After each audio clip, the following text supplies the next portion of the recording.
সুপ্রিয় SSC 25 batch, আশা করি তোমরা সবাই ভালো আছো। তোমাদের পরীক্ষা খুব সন্নিকটে। পরীক্ষার ক্ষেত্রে তোমাদের একটা অসুবিধা হয় সঠিক উত্তরের ক্ষেত্রে। চলো আমরা আজকে সসীম ধারা থেকে একটা গুরুত্বপূর্ণ সঠিক উত্তর সমাধান করব।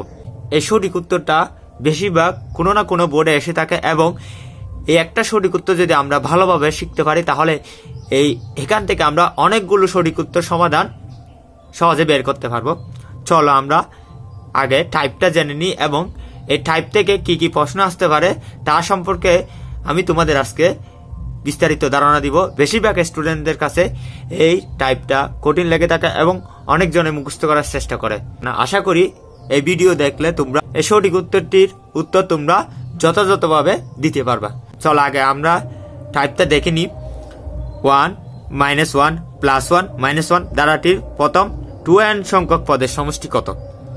অর্থাৎ একটা ধারা দেওয়া থাকবে, ওই ধারার মধ্যে একটা 1 দেওয়া থাকবে, একটা -1, একটা 1 -1, অর্থাৎ এই 1 এর জায়গায় আমাদের যে কোনো কিছু দিতে পারে। যেমন দেখো দিনাজপুর বোর্ড 2020-এ -2 + 2 -2 + 2, অর্থাৎ যে পদটা দেওয়া থাকবে তার বিপরীত দিবে। অর্থাৎ 2 দিলে -2, 3 দিলে -3, 4 দিলে -4। যেমন ঢাকা বোর্ড 2022 সালে দিয়েছিল 4 - 4 + 4 -4, বা যে কোনো সংখ্যা দিয়ে দিতে পারে।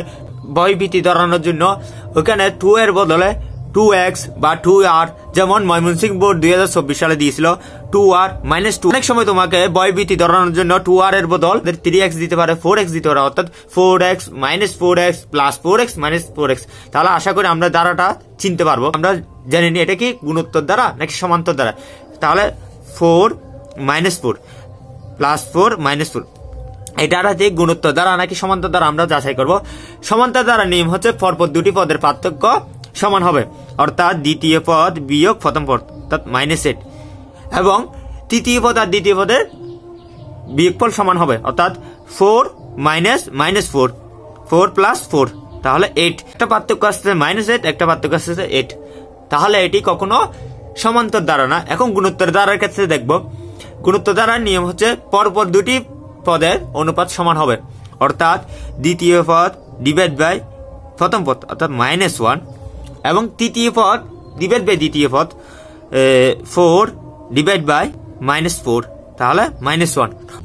দ্বিতীয় আর প্রথম পদের আমরা অনুপাত পাচ্ছি -1 এবং তৃতীয় আর দ্বিতীয় পদের আমরা অনুপাত পাচ্ছি -1। যদি পরপর দুটি পদের অনুপাত যদি সমান থাকে তাহলে এটি হচ্ছে গুণোত্তর দ্বারা। অর্থাৎ আমরা এইরকম যদি কখনো দেওয়া থাকতে একটা প্লাস একটা মাইনাস, কোনো পরিবর্তন হচ্ছে না, শুধু প্লাস আর মাইনাসের মধ্যে পরিবর্তন হচ্ছে, তাহলে এরকম দ্বারা যদি কখনো আমরা পাই তাহলে এই সবগুলো দ্বারা হবে গুণোত্তর দ্বারা।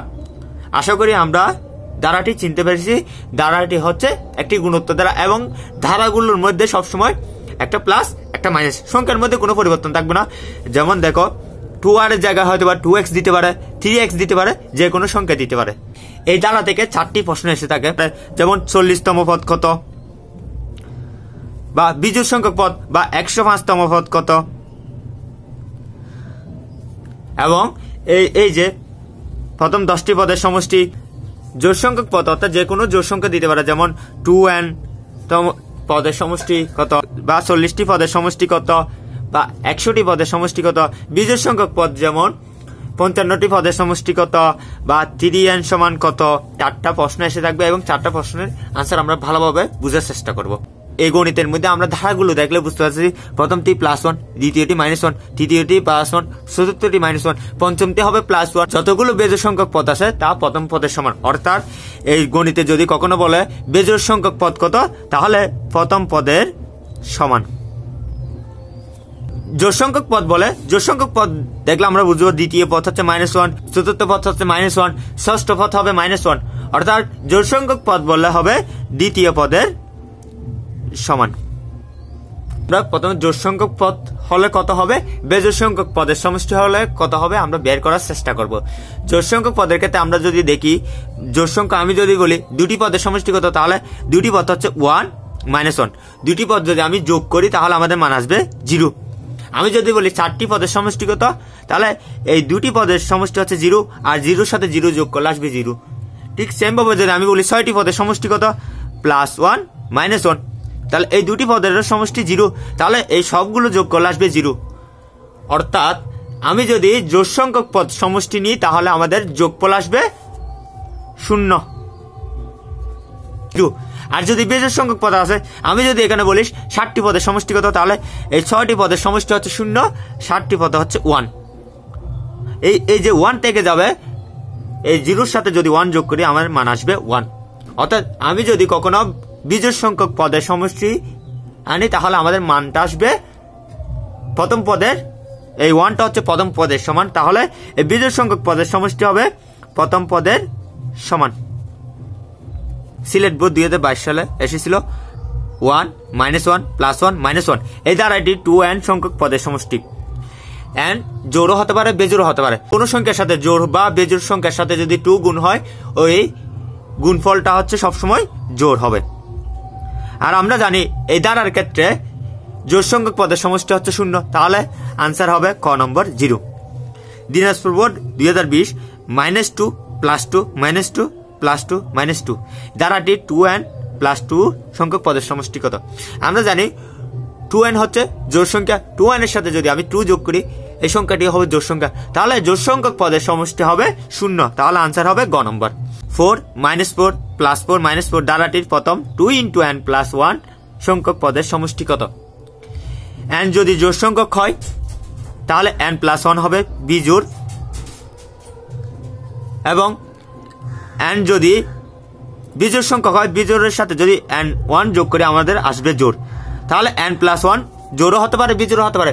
কিন্তু আমি যদি n + 1 এর সাথে যদি 2 গুণ করি, এই সংখ্যাটি জোড় বা বেজোড় হোক না কেন, 2 যদি গুণ করি আমাদের ওই সংখ্যাটি অবশ্যই জোড় আসবে। তাহলে 2 × n + 1 একটি জোড় সংখ্যা, মানে জোড় সংখ্যক পদের সমষ্টি হবে 0, তাহলে আনসার হবে ঘ নম্বর 0। 2r - 2r +2r - 2r অর্থাৎ দ্বারাটি হচ্ছে একটি গুণোত্তর দ্বারা, এবং ওই দ্বারাটি আমাদের ওই টাইপের মতো, অর্থাৎ একটা পজিটিভ একটা নেগেটিভ মান। তাহলে এই দ্বারাটির ক্ষেত্রে যদি জোড় সংখ্যক পদের সমষ্টি বলে তাহলে আসবে 0, আর যদি বেজোড় সংখ্যক পদের সমষ্টি বলে তাহলে প্রথম পদের সমান হবে। তাহলে এই ধারাটি 10টি পদের সমষ্টি কত? তাহলে 10টি পদের সমষ্টি হবে 0। 3x - 3x +3x - 3x দ্বারাটির 45টি পদের সমষ্টি কত? এই প্রশ্নের উত্তর তোমরা আমাকে কমেন্ট বক্সে জানাবা। তোমাদের বইয়ে বোর্ড প্রশ্নে এই টাইপের যতগুলো গণিত আছে তা আশা করি তোমরা এখন পারবা এবং করার চেষ্টা করবা।